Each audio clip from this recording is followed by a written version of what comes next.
გადაცემის პირველი სტუმარი არის თედო ჯაფარიძე, რომელიც ქუთაისიდან ჩაგვერთვება პირდაპირ ეთერში. ბატონო თედო, საღამოშიდობის შეკითხვით დავიწყო. პირდაპირ პრეზიდენტი ერთი თვის განმავლობაში არ აწერდა ხელს ელჩების დანიშვნის ბრძანებას. აღნიშნული დოკუმენტი მას თებერვალში გადაეგზავნა, ხელი კი 18 მარტს მოაწერა. ახლა უკვე პრობლემა შეიქმნა იმ 5 ელჩის კანდიდატურაზე, რომელთა სია გადაგზავნილი აქვს პრეზიდენტს, თუმცა პარლამენტისთვის მას ჯერ არ წარუდგენია. ეს ქვეყნებია ჩინეთი, ბულგარეთი, გერმანია, ასევე გაერო და დიდი ბრიტანეთი, სადაც თქვენ ხართ წარდგენილი. დღეს განაცხადეთ, რომ პრეზიდენტი სწორედ თქვენს გამო არ აწერს ხელს ამ სიას. თუ გაქვთ კონკრეტული ინფორმაცია, რატომ არ იწონებს მიხეილ სააკაშვილი თქვენს კანდიდატურას დიდი ბრიტანეთის სრულუფლებიანი ელჩის თანამდებობაზე? საღამოშიდობისა, მოგესალმებით ქუთაისიდან. მადლობთ, რომ მომიწვიეთ თქვენს გადაცემაში მეცხრე არხზე. მე მთელი დღე ვპასუხობ თქვენ კოლეგებს ამ კითხვაზე. მე უბრალოდ გამოვთქვი ვარაუდი, რა თქმა უნდა, არც მე და მე მგონი, რომ არავინ საქართველოში არ იცის თუ რას ფიქრობს პრეზიდენტი სააკაშვილი საერთოდ და კონკრეტულად ამ კითხვაზე, რომელიც მე თქვენ დამისვით და კონკრეტულად ჩემთან დაკავშირებით. მე გამოვთქვი ვარაუდი და სხვა შორის გუშინ მქონდა ჩვენ ძალიან საინტერესო საკომიტეტო მოსმენა და სწორედ ჩემ კოლეგებთან ერთად განვიხილეთ ძალიან ბევრი საინტერესო საკითხი და მათი თანდასწრებით და ამ სხდომას რა თქმა უნდა ესწრებოდნენ ჩვენი უმცირესობის წარმომადგენლები. მე გამოვთქვი ესეთი ვარაუდი, ვინაიდან საკითხი დაისვა ელჩებთან დაკავშირებით და მე ვთქვი ასეთი რამ, რომ თუ დაუშვათ აი ამ ბოლო 5 ეულის დანიშვნა დაკავშირებულია რომელიმე კონკრეტულ პიროვნებასთან და ეს კონკრეტული პიროვნება ვარ მე ესე ვთქვათ საჯაროდ განვაცხადე კომიტეტის სხდომაზე, რომ მე მზად ვარ ეს საკითხი ცალკე გადავდოთ, დაიწყო ამ საკითხთან დაკავშირებით რაღაც მსჯელობა, დისკუსიები და პრეზიდენტმა ყოველ შემთხვევაში მისცეს საშუალება იმ დანარჩენ 4 დანიშნულ ადამიანს, რომლებიც უკვე უნდა იმყოფებოდნენ სხვადასხვა ქვეყნებში, ისეთ და საერთაშორისო ორგანიზაციებში, როგორც არის მაგალითად გაერო, თქვენ დაასახელეთ გერმანია და სხვა არანაკლებად მნიშვნელოვანი ქვეყნები და უკვე უნდა მუშაობდნენ, ვინაიდან ამას ძალიან დიდი მნიშვნელობა აქვს ჩვენი ქვეყნისათვის, ჩვენი ქვეყნის მომავლისათვის. სამწუხაროდ ეს პროცესი ძალიან გაჭიანურდა. თქვენ ბრძანეთ, რომ ეს დაახლოებით ერთი თვია რაც გრძელდება, მე გეტყვით, რომ ეს ერთ თვეზე მეტია და ეს მე წინა სია ბატონო თედო, რომელიც არსებობდა პრეზიდენტთან და რომელიც უკვე გადაეგზავნა პარლამენტს, მათ შორის ეს იყო ამერიკის შეერთებული შტატების ელჩი. დიახ, ამიტომ მე გამოვთქვი ასეთი ვარაუდი. მე დღეს კიდევ ერთხელ ვიმეორებ, რომ თქვენ კოლეგებს მთელი დღე ვესაუბრებ ამის თაობაზე. ეს შეიძლება დაკავშირებული იყოს კონკრეტულად ჩემ პიროვნებასთან, რაღაც გარკვეულ ანტიპატიებთან, ჩემ პიროვნებასთან დაკავშირებით. მე გამოვთქვი ის ვარაუდიც, რომ შეიძლება პირიქით სიმპათიასთან იყოს დაკავშირებული და პრეზიდენტს არ ემეტება ჩემი წასვლა პარლამენტიდან, საერთოდ საქართველოსთან და მას უნდა რომ ეს საქართველოში დავრჩე და არ წავიდე საქართველოს წარმომადგენლად ლონდონში. ამიტომ ეს არის ვარაუდები, თუ რას ფიქრობს რეალურად პრეზიდენტი სააკაშვილი, ჩემთვის ძნელი ამ თემაზე დღეს თქვენთან საუბარი. დღეს გავრცელდა ინფორმაცია, რომ ნაციონალურ მოძრაობას სურს ამ თანამდებობაზე სხვა კანდიდატურის წარდგენა და შესაძლოა გარკვეული გარიგებაც მოხდეს ამ საკითხზე. თქვენ თუ ფლობთ ინფორმაციას, რა გარიგებაზე შეიძლება იყოს საუბარი და ვინ არის ის პიროვნება, ვისაც შესაძლოა სურდეს ამ თანამდებობის დაკავება? მე ამის თაობაზე თქვენგან ჟურნალისტებისაგან გავიგე დღეს. შეიძლება ადგილი ქონდეს რაღაც გარიგებას, რაღაც მოლაპარაკებას. ეს არის ჩვენი ესე ვთქვათ ვერსია კოაბიტაციის. მე შეგნებულად ვიხმარ ამ სიტყვას სწორედ აი ამ კონტექსტში. მაგრამ მე თუ დაუშვათ ეს ეხება პირადად ჩემ კანდიდატურას, მე ჩემ კოლეგებს დღეს ვესაუბრე კიდევაც ამის თაობაზე, საჯაროდაც განვაცხადეთ, დღეს ვისარგებლებ თქვენთან ყოფნით, თქვენი ღია ეთერით და პირდაპირ მინდა ვთქვა, რომ მე არავითარ გარიგებაში მონაწილეობას არ მივიღებ, მე არ დავთანხმდები არავითარ გარიგებაზე, მე ამას ხშირად ვიმეორებ და კიდევ ერთხელ მინდა ხაზი გაუსვა, რომ მე მშვენივრად ვგრძნობ თავს საქართველოს პარლამენტში ჩემ კოლეგებთან, სხვა შორის ოპოზიციის წარმომადგენლებთან ერთად, ჩვენ ვჯერდობთ მეტად საინტერესო საკითხებზე, მეტად მნიშვნელოვან საკითხებზე ჩვენი ქვეყნისათვის.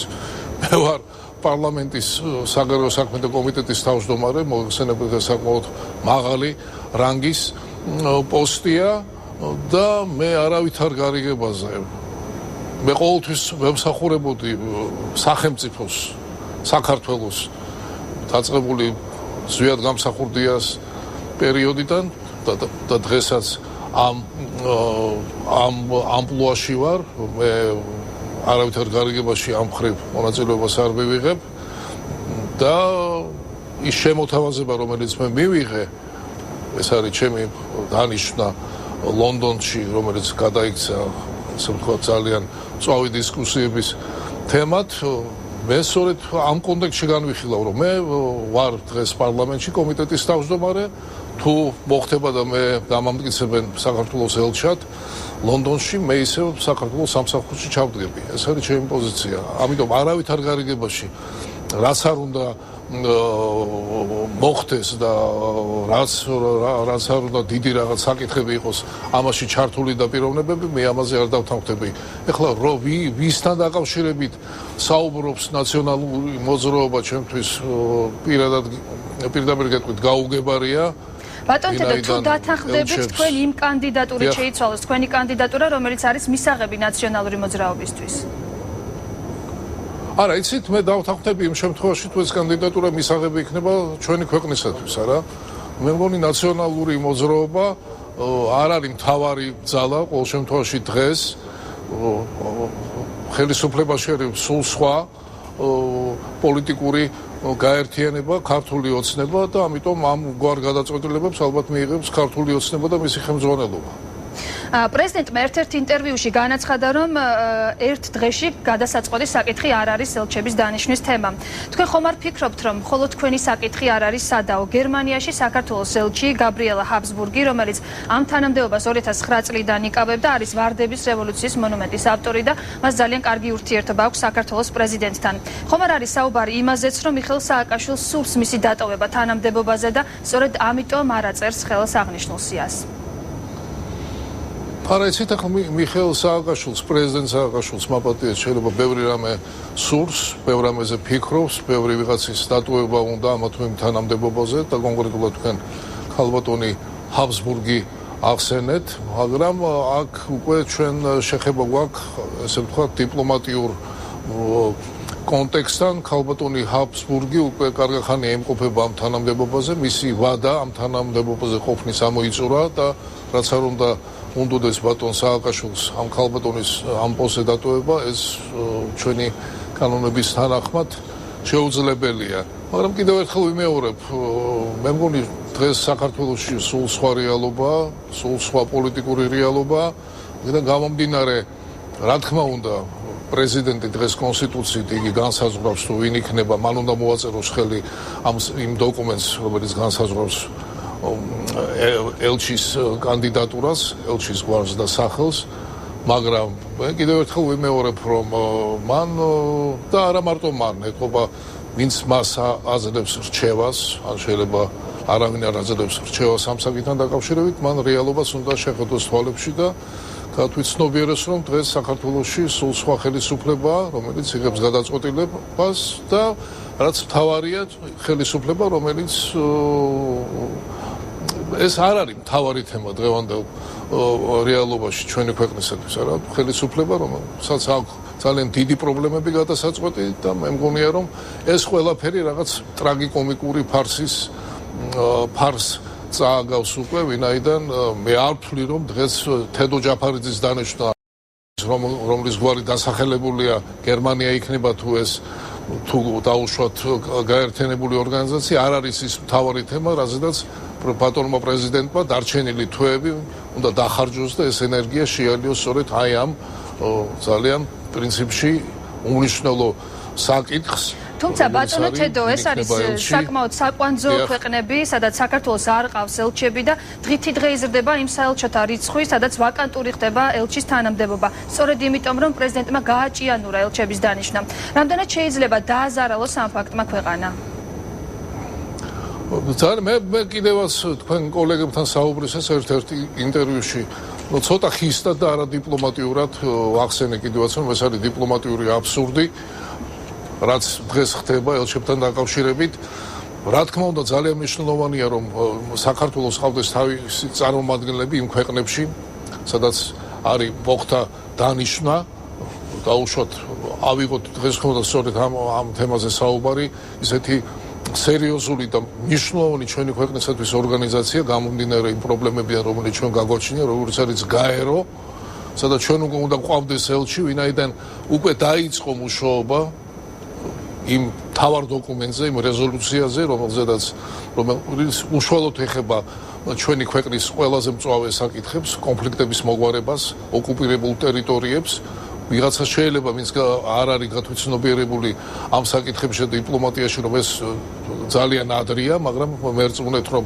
ამ რეზოლუციაზე და ამ რეზოლუციის ტექსტზე უკვე მუშაობა აუცილებელია რომ დაწყებული იყოს ამიტომ ელჩის იქ ყოფნას გაეროში ძალიან დიდი მნიშვნელობა აქვს ასევე თქვენ ახსენეთ გერმანია იგივე დიდი ბრიტანეთი ძალიან კარგია მაგრამ სამწუხაროდ ეს პროცესის გააჭიანურდა რომ ჩვენ გვეყოლება ახალი ელჩი ამერიკის შეერთებულ შტატებში ეს არის ძალიან მნიშვნელოვანი მაგრამ ამ საკითხს აქვს მეორე მხარე ვინაიდან ასე გაწელვა ამ პროცესის და ელჩების არ გაგზავნა ამა თუ იმ ქვეყანაში თუ ორგანიზაციაში ამ ორგანიზაციის და ამ ქვეყნების მიმართაც რაღაც გარკვეული უპატივცემულობის გამოხატვა შენ როდესაც შენ არ ნიშნავ კარგახანი დიპლომატიურ წარმომადგენელს ანუ ელჩს ეს იქნება ამერიკის შეერთებული შტატები, დიდი ბრიტანეთი, გერმანია თუ ნებისმიერი ქვეყანა, ნებისმიერი აქ არ აქვს მნიშვნელობა დიდი ეს ქვეყანა თუ პატარა მნიშვნელოვანი ქვეყანაა თუ არა, ან ორგანიზაცია ესეთი როგორც არის EU თუ გაერთიანებული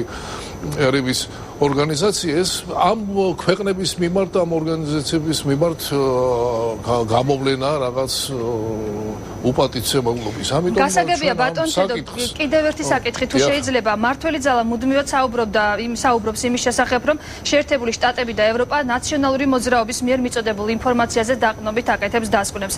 ახალმა ხელისუფლებამ ლობისტური კომპანიები უკვე დაიქირავა რომ ეს ვითარება შეიცვალოს. ახლა უკვე ხდება ელჩების დონეზე ალბათ ამ საკითხის მოგვარება. ფიქრობთ რომ თქვენ ელჩების ცვლილებით დღევანდელი ოპოზიცია დაკარგავს ბერკეტს საერთაშორისო საზოგადოებაზე და მის მოსაზრებაზე საქართველოს მიმართ.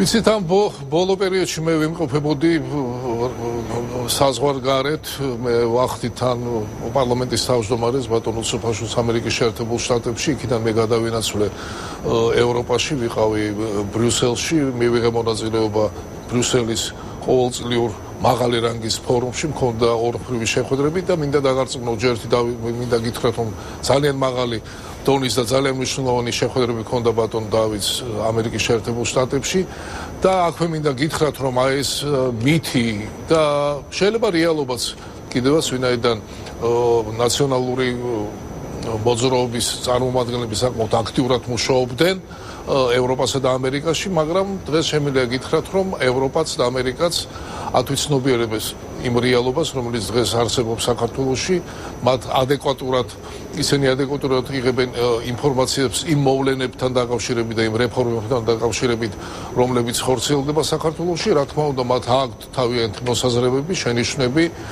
და მე ამ შენიშვნებთან დაკავშირებით არ მოვახდედი რაღაც ეგზალტირებულად დრამატიზირებას, ეს არის ნორმალური პროცესი ნებისმიერი დემოკრატიული ქვეყნისათვის და საქართველოს ამასთან დაკავშირებით აცხადებს პრეტენზიას, რომ ეს ჩვენი ქვეყანა არის დემოკრატიული სახელმწიფო, ამიტომ ჩვენ ვიღებთ შენიშვნებს და ვიღებთ შენიშვნებს არა მხოლოდ იმიტომ, რომ ვიღაც ამაზე მიგვითითებს, არამედ იმიტომ, რომ ჩვენ უფრო უკეთესი გავხადოთ ჩვენი ქვეყანა და თავარი რაც და რა თქმა უნდა მე მესმის რომ ჩვენ კიდევ ძალიან ყურადღებით ვადევნებ და ალბათ ეს საჭიროც არის კიდევაც რომ თუ რას ამბობენ ამერიკის შეერთებულ შტატებში ან რას ამბობენ ევროპაში, ევროპის ქვეყნებში, მაგრამ მე მინდა განვაცხადო რომ ხშირად მიხდება თბილისიდან ქუთაისში მგზავრობა და ქუთაისიდან უკან თბილისში საკმაოდ საინტერესო პერიოდია ჩემ ცხოვრებაში და არა მარტო ჩემ ცხოვრებაში 150 ადამიანი პარლამენტის წევრი დადის ამ გზაზე და მე მინდა გითხრათ რომ თავარი ჩვენი ამოცანა უნდა მდგომარეობდეს იმაში, თუ რას ფიქრობს საქართველოს მოქალაქეები ჩვენზე. და დადიხარ ამ გზაზე, რომელიც შეიძლება ითქვას, რომ ნორმალური გზაა და ეს არის დაუშვათ ბატონ სააკაშვილის ერთ-ერთი ესე დადებითი რაღაც, რაც მან შექმნა 9 წლის განმავლობაში, მაგრამ როცა გაიხედავ მარცხნივ და მარჯვნივ და დაინახავ ამ გაპარტახებულ სოფლებს და როდესაც ამ გზაზე დგას ხალხი, იგივე ხაშურთან, სურამთან და ცდილობს გაყიდოს ერთი ნაზუქი ან ერთი შოთის პური, შენ ხვდები, რომ თავარი ამოცანა ჩვენი, რომ ეს ხალხი გავხადოთ ბედნიერი, ამ ხალხს შევსუბუქოთ ცხოვრება და რა თქმა უნდა, მათთან ერთად ჩვენ მივიღოთ ის რჩევები, რეკომენდაციები და თუნდაც შენიშვნები, რომელსაც ჩვენ გვაწვდიან ჩვენი დასავლელი კოლეგები და მეგობრები. ბოლოს უნდა გკითხოთ აუცილებლად რა ეტაპზეა რუსეთთან ურთიერთობის მოწესრიგების საკითხი. დღეს რუსი ექსპერტები არიან ჩამოსული საქართველოში, ამოწმებენ ქართული ღვინის ხარისხს, ასევე ქართული დელეგაცია იმყოფება რუსეთში და ამავე დროს გავრცელდა ინფორმაცია, რომ გენადი ონიშენკომ ქართული ბორჯომი დაიწუნა და დამატებითი სინჯები მოითხოვა. ხომ არ ფიქრობთ, რომ ისევ პოლიტიკურ ჭრილში ხდება ამ საკითხის განხილვა და რუსი ექსპერტების მიერ ქართული პროდუქციის ხარისხის შემოწმება არ ემსახურება მხოლოდ კონკრეტულად ხარისხის კონტროლს? იცით, რა თქმა უნდა, ეს ძალიან რთული თემაა, ძალიან დელიკატური თემაა. ძალიან ისეთი მძიმე თემაა, პირდაპირ ვიტყვი, ეს არ არის ესე ვთქვათ, ერთ კვირაში, ერთ წელიწადში ან თუნდაც 5 წელიწადში მოგვარებადი საკითხი, ძალიან ბევრი პრობლემა დაგროვდა და რაც თავარია, ჩვენ ორ ქვეყნას შორის ადგილი ჰქონდა ომს, ჩვენი ტერიტორიები ოკუპირებულია, დაკარგულია ტერიტორიების 20%-ზე მეტი, ქვეყანა დანაწევრებულია, ქვეყანა დამარცხებულია, მხედველობაში ჩვენი ქვეყანა, მაგრამ არის რეალობა, და რეალობა მდგომარეობს იმაში, რომ სამწუხაროდ ჩვენ გეოგრაფიასა და ჩვენ მემყოფებით ჩვენ ვერ შევცვლით, ამიტომ მიუხედავად ამ ძალიან მძიმე პრობლემებისა, რომელიც ჩვენ რუსეთთან გვაქვს, ჩვენ მაინც უნდა ვიფიქროთ იმაზე, რომ დავიწყოთ დიალოგი, ეს არ ნიშნავს კიდევ ერთხელ ხალხს უსვამთ ამაზე ბევრ ჩემ კოლეგას უსაუბრებ, არ ნიშნავს დიპლომატიური ურთიერთობების აღდგენას, ეს შეუძლებელი კიდევაც მოხდეს, სანამ ტერიტორიებია ოკუპირებული და სანამ რუსეთს აქვს აღიარებული აფხაზეთი და სამაჩაბლო, ეს არ მოხდება არავითარ შემთხვევაში, მაგრამ სწორედ იმიტომ, რომ ჩვენ ეს პრობლემები გადავჭრათ, რაც მე მაინც უნდა აღვნიშნო, რომ მაინც გრძელვადიანი პროცესი იქნება, სწორედ მაგრამ მაინც უნდა დავიწყოთ აი ამ ქვეყანასთან დიალოგი და მე მგონი ეს დიალოგი დაიწყო საკმაოდ დინამიურად, ვიცით, რომ არსებობს შენების ფორმატი, ერთადერთი, სადაც ადგილზეა ამ ფორმატში საერთაშორისო ჩვენი მეგობრების მონაწილეობა, არსებობს ახალი ფორმატი ბატონ ზურაბ აბაშიძისა და კარასინის შეხვედრები, მოხდა ორი შეხვედრა და მართალია პატარა ნაბიჯებით, მაგრამ ჩვენ ეს უკვე კარგია, ჩვენ მაინც მივიწევთ წინ და თვითონ თვით ფაქტი იმისა, რომ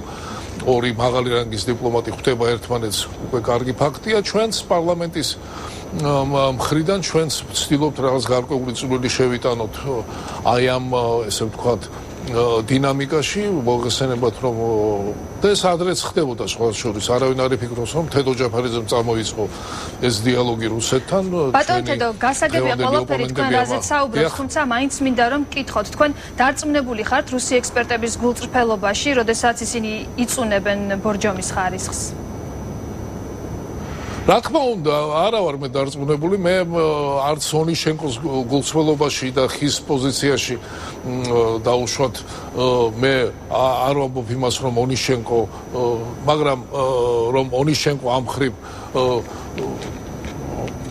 რასაც ამბობს ეს მისი ესე ვთქვათ როგორც ექსპერტის პოზიცია, რა თქმა უნდა ამაში ჩარეულია დიდი პოლიტიკა და მიდის ძალიან დიდი თამაში, მაგრამ ჩვენ მაინც უნდა ამას ყველაფერს გაგებით მოვეკიდოთ, შევინარჩუნოთ სიმშვიდე და გავაგრძელოთ ჩვენი პოლიტიკა და ჩვენი პოლიტიკის მთავარი საკონძო ელემენტი იქნება გავხადოთ ჩვენი ქვეყანა ნორმალური დემოკრატიული ქვეყანა, ჩავატაროთ ის რეფორმები, რომელიც დაგეგმილია და მერწმუნეთ, რომ ონიშენკოს პრეტენზიების და არა მარტო ონიშენკოს პრეტენზიების და უფრო მაღალი რანგის პოლიტიკოსების პრეტენზიებიც გადაიწევს უკანა პლანზე და მე მგონი ჩვენ მართალია ამას დაჭირდება დრო, მაგრამ ჩვენი ქვეყანა გადადგამს ძალიან სერიოზულ ნაბიჯებს, რომ გავხადოთ ჩვენი ქვეყანა მიმზიდველი და დავიწყოთ იმ თავარი პრობლემების თაობაზე ფიქრი და მათი მოგვარების მცდელობა, რომელიც დღეს სამწუხაროდ ჩვენ გაგვაჩნია.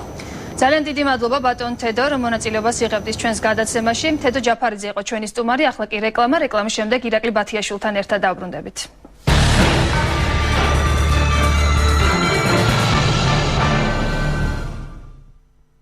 ბრუნდებით პირდაპირ ეთერში და ჩვენი სტუმარია პროფესორი, ფილოსოფიის დოქტორი ირაკლი ბათიაშვილი. საღამოშტობისა ბატონო ირაკლი. დიდი მადლობა რომ მოგზავნით ჩვენთან გადაცემაში.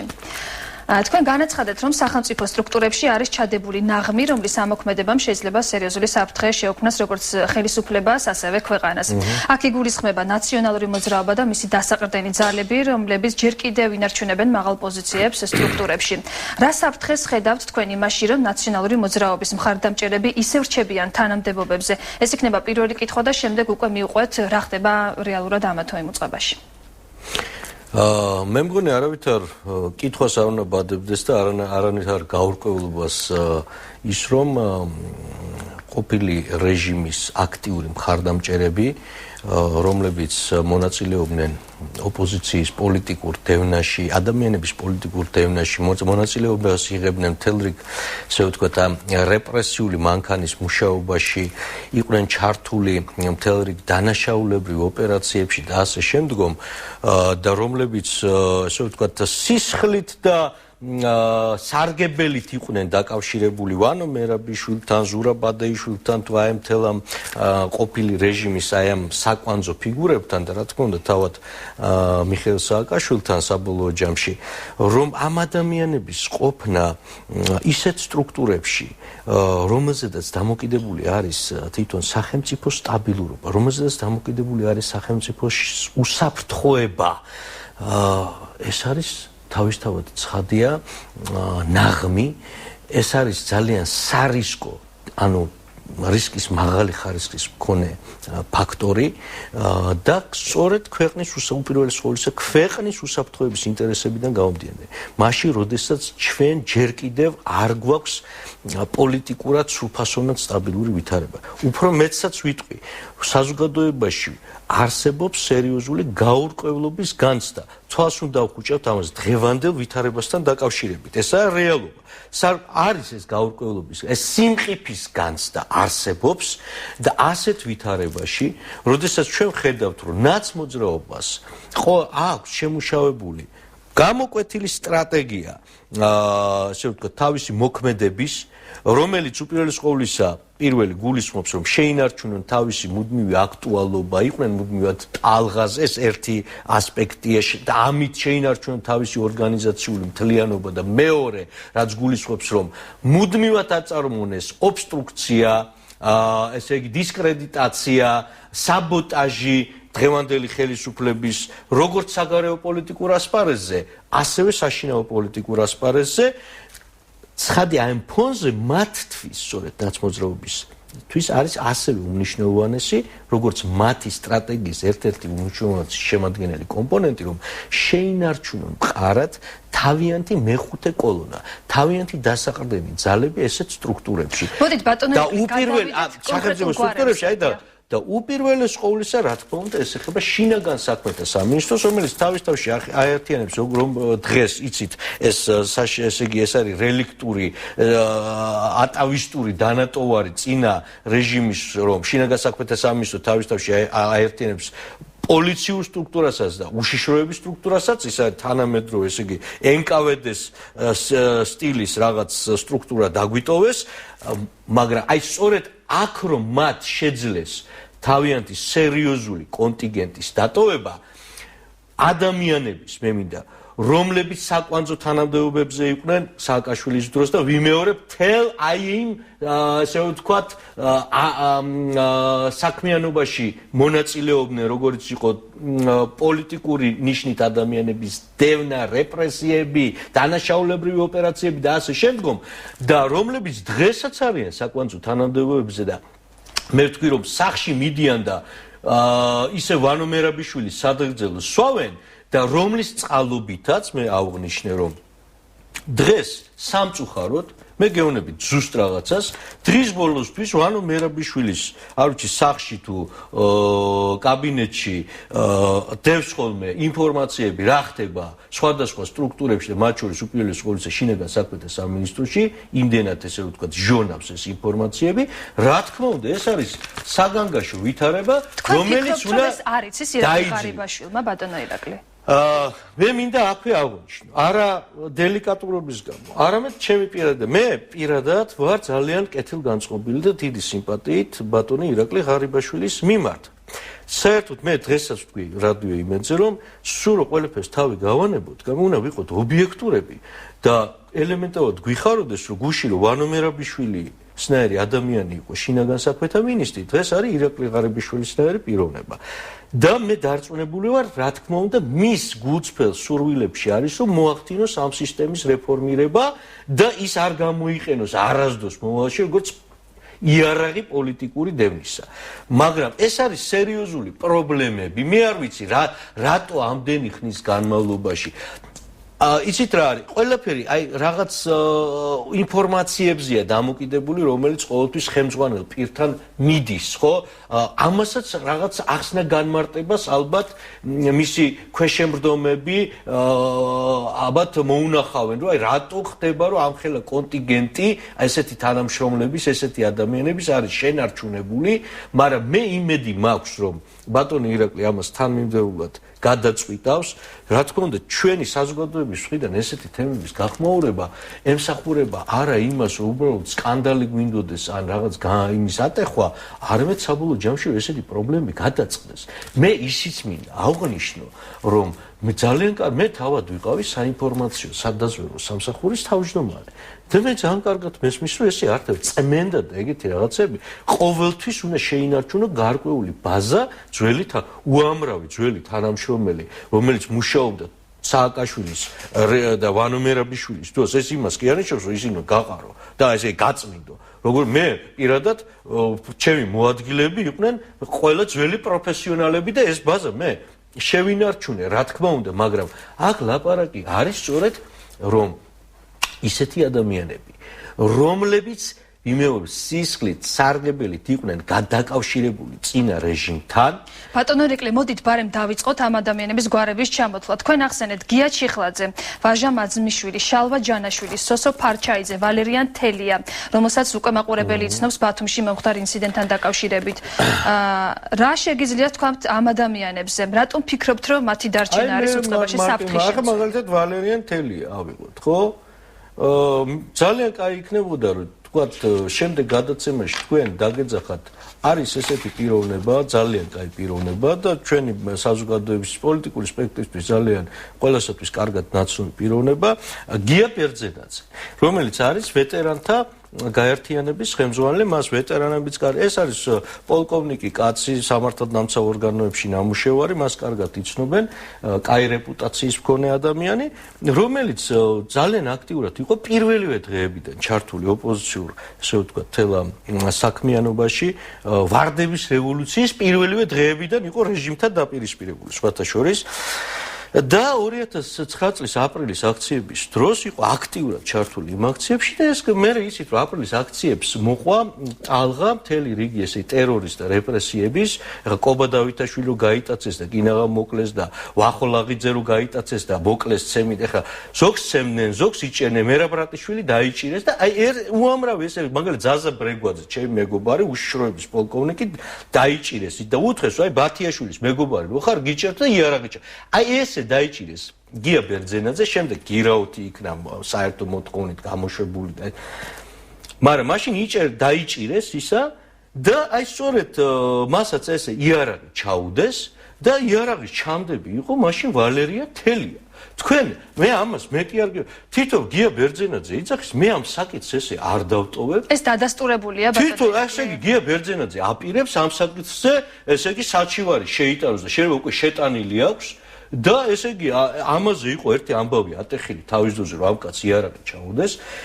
ეს კაცი მაშინაც ითვლებოდა ესე დასაყრდენ პიროვნებად წინა რეჟიმის რომელიც ესე იგი ესეთ ოპერაციებს ბჭყალებში ახორციელებდა და როდესაც ვლაპარაკობთ გია ჩიხლაძე არ იყო უბრალოდ რომ აი ძველი რეჟიმის პირობებში რომ უბრალოდ უშიშროების და შინაგან საქმეთა სამინისტროს რაღაც მაღალი თანამდებობის პირი. ეს იყო კუდის ერთ-ერთი მთავარი სამმართველოს უფროსი, რომელიც უშუალო კომპეტენციაში შედიოდა პარტიებზე მუშაობა. დღეს რა თანამდებობაზეა? ანუ მთელი რაც იგეგმებოდა, ინტრიგები, ძირგამომთხელები, მთელი ეს ისა მოსმენები, ესე იგი მისი დღეს ის არის ასევე კუდის ერთ-ერთი მთავარი სამმართველოს უფროსი. ვაჟე მასმიშვილი ზუსტად ასევე იგივე ფუნქციებით იყო დაკავებული კუდში, ესეც არის დღეს კუდის ერთ-ერთი სამმართველოს შალვა ჯანაშვილი. ეხლა შალვა ჯანაშვილი მე ძალიან კარგად ვიცი, თავის დროზე ომეგა ჩემ დროს ჩამოყალიბდა სპეცდანიშნულების რაზმი ცენტრალურმა სადაზვერვო სააგენტომ მოგვიმზადა ჩვენ ცერეუმ და ცერეუმის ბაზაზე მომზადდა ერთ-ერთი პიროვნება ახალგაზრდა ბიჭი იყო შალვა ჯანაშვილი რომელიც მე გავაგზავნე იქ. როდესაც ის გახდა ვანო მერაბიშვილის მოადგილე, მე მგონი პირველი მოადგილე, ის კურირებდა მთელ ამ სპეცდანიშნულების რაზმებს, საგანგებოებს და მთელი ეს 7 ნოემბერი, 26 მაისი, მთელი უბედურებები არის მისი და როგორ შეიძლება ეს კაცი იყოს დღეს მინისტრი, გამარკვიეთ. იგივე როდესაც ვლაპარაკობთ მინისტრის მრჩეველი, ბაპატი. მინისტრის მრჩეველი. როდესაც ეხლა ჩვენ ვლაპარაკობთ ესე იგი ვთქვათ იგივე 26 მაისი ვახსენეთ, ხო? დიახ. ახლა ყველამ კარგად ვიცით რომ 26 მაისი დამგეგმავები, რა თქმა უნდა ეს მოდიოდა ყველაფერი პირდაპირ სააკაშვილისგან, ვანო მერაბიშვილის, მაგრამ უშუალოდ აი ვინც იყვნენ მთავარი დამგეგმავები, ასევე კუდის სპეცნაზის უფროსი ტარიელ შარვაშიძე იყო ერთ-ერთი ვინც 26 მაისს ის სასაკლაო მოაწყვეს და ეხლა კუდის სპეცნაზ კიდევ რა ოპერაციებში აქვს მიღებული, მე მგონი ყველასათვის კარგად. ეს კაცი დღეს არის ასევე ძალიან მაღალ თანამდებობაზე. ზვიად ხარაზიშვილი, რომელიც არის სოდის სპეცნაზის უფროსი იყო და ვისი ხელითაც იქნა მოკლული გია კრიალაშვილი და ჩაცხეული იქნა კობა ოთანაძე, ასევე დღეს არის მაღალ თანამდებობაზე და ჩვენ ეხლა ესე რომ წავიდეთ დღეს, ისიც არ გვეყოფა, მე შემიძლია იმხელა. მე უბრალოდ ამას რისთვის ვლაპარაკობ? ჩვენ უნდა შევინარჩუნოთ ძველი თანამშრომლები, რა თქმა უნდა, პროფესიონალები. ჩვენ არავითარ შემთხვევაში არ უნდა დავნერგოთ ეს პრაქტიკა, მოვიდა ახალი ხელისუფლება, დაიწყო წმენდა და მაგრამ ადამიანები, რომელიც ადამიანები, რომლებიც საფრთხეს შეუქმნიან დღეს საქართველოს უსაფრთხოებას მათი დატოვება არ შეიძლება, რაც ეს არის 2-2-4. დიახ. მუდმივად იყო საუბარი ბატონო ირაკლი ხელისუფლების მოსვლის შემდეგ, რომ მათ არ გაეთავისუფლებინათ კადრები, თუ კი ვინმეს გაუშვებდნენ, ან წავიდოდა ადამიანი სამსახურიდან, იყო საუბარი, რომ ეს იყო პოლიტიკური ნიშნით გათავისუფლება. ეს იყო ოპოზიციის მოთხოვნა, ამაზე საუბრობდნენ საერთაშორისო ორგანიზაციები და დიპლომატებიც. შემდეგ სახეზეა, რომ პოლიტიკური ნიშნით ეს ადამიანები არ გაუთავისუფლებიათ, ჩვენ ხედავთ, რომ რჩებიან ეს ადამიანები თავიანთ თანამდებობაზე. თქვენ როგორ ფიქრობთ, როგორ უნდა გადაწყდეს ეს საკითხი, რა შუალედი უნდა იპოვოს ხელისუფლება? არავინ არ უნდა იქნას გათავისუფლებული პოლიტიკური ნიშნით და იმ ნიშნით, რომ ის წინა ხელისუფლების დროს მუშაობდა. ეხლა მე არ ვიცი, მაგრამ არ შეიძლება გადაცემა, რომ რაღაც ლაგოდებში, რაღაც იმიდან, რაღაც გამგეობიდან თუ რაღაც სტრუქტურიდან ხალი გაანთავისუფლეს იმის გამო, რომ წინა ხელისუფლების დროს იქ მუშაობდა. ეს რა თქმა უნდა დაუშვებელია. მე ეხლა უყურებდი ეგეთ. ესეთი, მაგრამ ეხლა მე ვინც ჩამოვთვალე, ხო? კობა ოთანაძე გამოვიდა პოლიტიკური პატიმრის სტატუსით ციხიდან და მის შეეული ნახოთ აქვს 15 ტყვია გავლილი და ღვთისწყალობით არის გადარჩენილი ეს პიროვნება არის უკაპიკოდ, მშიერი თავის ოჯახთან ერთად და უყურებს რომ ამ დროს ის ადამიანი, რომელმაც ჩაცხრილა ეს, ჩაცხრილა მისი და ჩემი მეგობარი გია კრიალაშვილი, ის ადამიანი ისევ კარგად არის. აი ესეთი ვითარებაა. თქვენ როგორ გიგეთ? ეს ნორმალური ვითარებაა, როდესაც დაზარალებული ადამიანები ქონება ერთი ფაქტი დამისახელეთ, რომ რამდენი თვითონ მე მგონი მთავარ პროკურორმა ბატონმა არჩილ დაასახელა ციფრები რა რაოდენობის საკუთრებაა წართმეული წინა რეჟიმის დროს. აი გავიდა ნახევარი წელი და მე ვსვავ კითხვას. თქვენ დამისახელეთ ერთი ფაქტი, რომ ვინმეს რამე დაუბრუნდა. ეხლა ეს დაზარალებულები უყურებენ ზოგი ნაცემი, ზოგი დაჭერილი, ზოგი მოკლულის მშობელი, რომ ეს ხალხი ისევ არის თანამდებობებზე კარგად ზოგს იგივე შერჩენილი აქვს თავი საკუთრება, რომელიც ესე იგი მას წაართვეს და ამ დროს ეს ადამიანები რჩებიან დაზარალებულებად ისევ. ამიტომ აქ არის სამართლებრივი მომენტიც, ზნეობრივი მომენტიც და უსაფრთხოების ინტერესებიც, რომ რა თქმა უნდა, ჩვენ უნდა სერიოზულად ვიფიქროთ აი ესეთი სტრუქტურების, იგივე შინაგან საქმეთა სამინისტროს სერიოზულ საკადრო რეორგანიზაციაზე, მე არ ვამბობ წმენდა რეორგანიზაციაზე და უნდა განთავისუფლდეს ეს სტრუქტურები ისეთი კადრებისაგან, რაც აუცილებელია ზნეობრივი თვალსაჩინოთაც, სამართლებრივი თვალსაჩინოთაც და უსაფრთხოების ინტერესებიდანაც გაუმდინარე. სწორედ ამ საკითხზე მინდა კითხოთ. ახლოვდება 19 აპრილი, ერთიანი ნაციონალური მოძრაობის მიერ დაგეგმილი აქციის გამართვის დღე.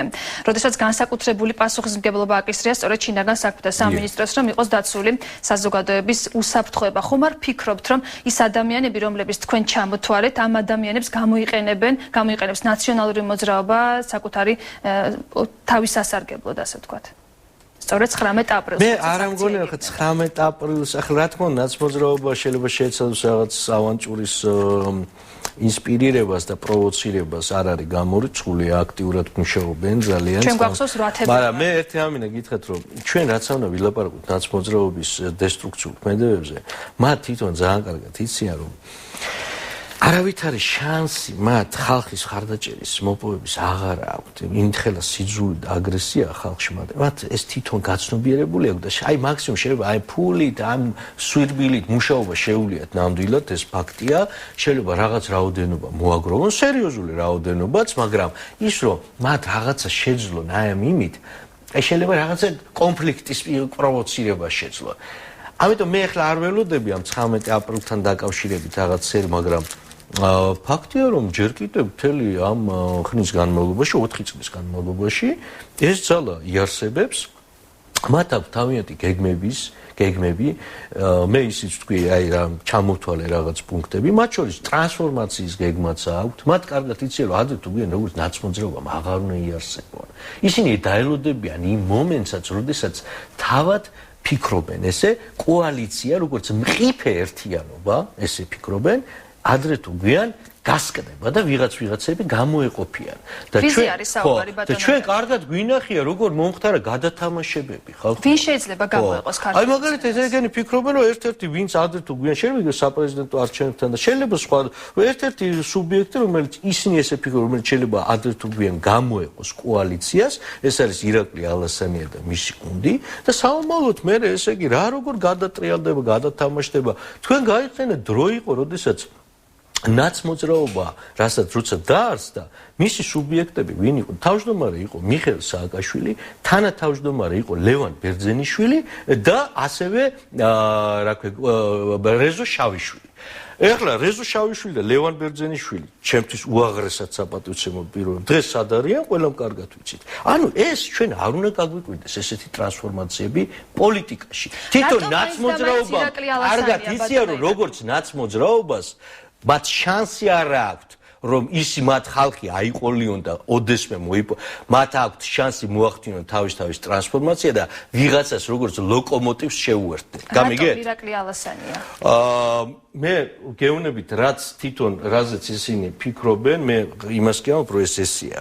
მაგრამ მე არ ვიცი ეს სცენარი სად იწერება ნაცმოძრაობაში შეიძლება კიდევ სხვაგანი წერება რომ პროამერიკული ძალები ბჭყალებში უნდა ერთად სამომავლოდ 2 წლის მერე თუ 3 წლის მერე უნდა რაღაც ერთი იმით ჩამოყალიბდნენ უნდა გამოდნეს რაღაც ახალი ესეთი ისა იმ პირობებში როდესაც ნელ-ნელა დაეცემა ქართული ოცნების რეიტინგი და სულ დაბლაწავა ესეთი მსჯელობები მაგრამ დღესდღეობით მე ვამბობ ჩვენთვის თავარი არის დღევანდელმა ხელისუფლებამ რომლის გულშემატკივარი პირდაპირ გეტყვით მე ვარ და მე იმ რეჟიმისგან იმდენი რამ გადატანილი რომ მე სისხორცეულად ვარ დაინტერესებული დღევანდელი ხელისუფლების წარმატებაში პირდაპირ გეტყვით და იმიტომ არის რომ მე არც დავმალავ არ ჩემ უკმაყოფილებას არასდროს და რა თქმა უნდა დაინტერესებული ვარ რომ მისი პოზიციები გაძლიერდეს და რა თქმა უნდა შეიქმნას ყველა წინა პირობა ქვეყანაში სტაბილურობის გასაძლიერებლად აი ერთ-ერთი წინა პირობაზე ჩვენ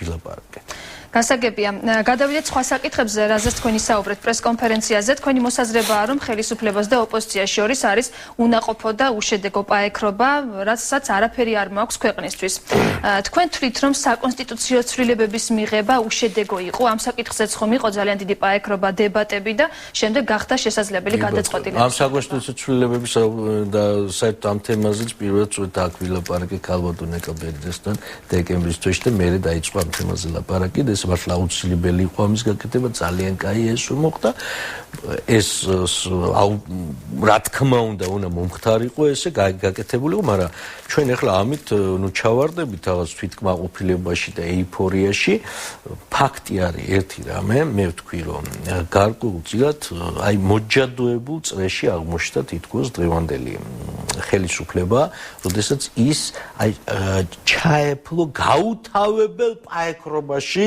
ნაცმოძრაობას. სხვა შორის ბატონო ბიზინა ივანიშვილმა თავად ერთხელ აღნიშნა რომ ჩვენ აღარ უნდა მივაქციოთ ყურადღება. იგნ ჩვენ საქმეს უნდა ხალხი პირველ ყოვლისა ელოდება და უნდა რომ უყუროს როგორ კეთდება რაღაც როგორ იდგმება რაღაც სერიოზული ნაბიჯები ან საშინაო ასპარეზზე ან საგარეო პოლიტიკურ ასპარეზზე ამის მაგრამ ჩვენ გაუთავებლად უყურებთ ერთმანეთს როგორ აეკრობენ ქუცნაშვილი და მინაშვილი და ასე შემდგომ ხო ალბათ ეს არის კოჰაბიტაციის ესე იგი რა არის იცით რომ ეს რა თქმა უნდა ძალიან ცუდად მოგვიყვება გაურკვევლობის სერიოზულ განცდას პადებს საზოგადოებაში და მე ვთქვი რომ რა თქმა უნდა მე თავად ძალიან ყოველთვის მომწონს ქართული ოცნება ეს სიტყვა და ეს სახელწოდება და ეს სლოგანი მაგრამ ეხლა უკვე ოცნების და დაპირების დრო გავიდა ხალხს ჭირდება რეალობა ეხლა აი მე მაშინ მოვიყვანე დიდი გერმანელი ფილოსოფოსის ჰეგელის სიტყვები ყველაფერი ნამდვილი არის გონივრული და ყველაფერი გონივრული არის ნამდვილი ანუ რა არის ხალხს ჭირდება რეალური პოლიტიკა რომელიც მოგცემს რეალურ შედეგებს და სწორედ რეალურ პოლიტიკაში და რეალობაში და სინამდვილეში არის გონივრულობა და გონივრულობაში არის რეალობა და სინამდვილე.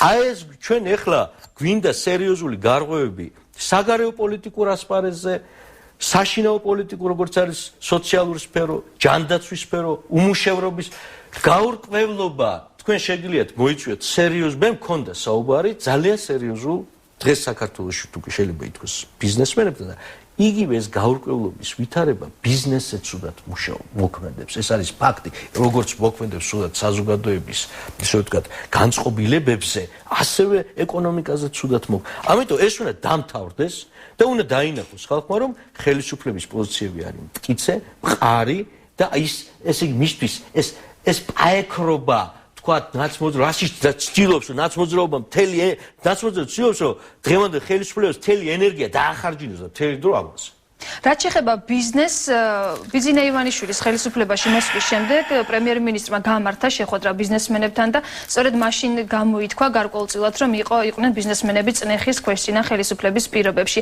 ახლა უკვე გათავისუფლდნენ როგორც ამბობენ ამ პოლიტიკური წნეხისგან და არის კოორდინაცია გარკვეულწილად მთავრობასთან. თქვენი აზრით დღეს რა პრობლემები აქვს ბიზნესს საქართველოში? რა პრობლემა ბიზნესს ჰქონდა საშინელი პრობლემა სააკაშვილის დროს ცხოვრობდა ტერორის პირობებში იყვნენ სრული რეკეტის პირობებში დღეს აქვს სრული თავისუფლება მაგრამ პოლიტიკური გაურკვევლობის სიტუაცია მოქმედებს ცუდად აი ამიტომ ეს გაურკვევლობა პოლიტიკური ეს რა თქმა დღეს მე მინდა გითხრათ რომ სააკაშვილი რა ციფრებსაც აცხადებდა რომ ჩვენ დიდი წარმატებები ქონა მაშინ ვითომ ეკონომიკის სფეროში და იაპონიას ვასწრებდით, მე მგონი და უკვე ამერიკის შეერთებულ შტატებს ვასწრებდით და ყველას ვასწრებდით. ეხლა ხალხს უკვე ეცინებოდა, ყველა მიცოდა ეს ბლეფი იყო, მაგრამ დღესაც მძიმე ვითარება.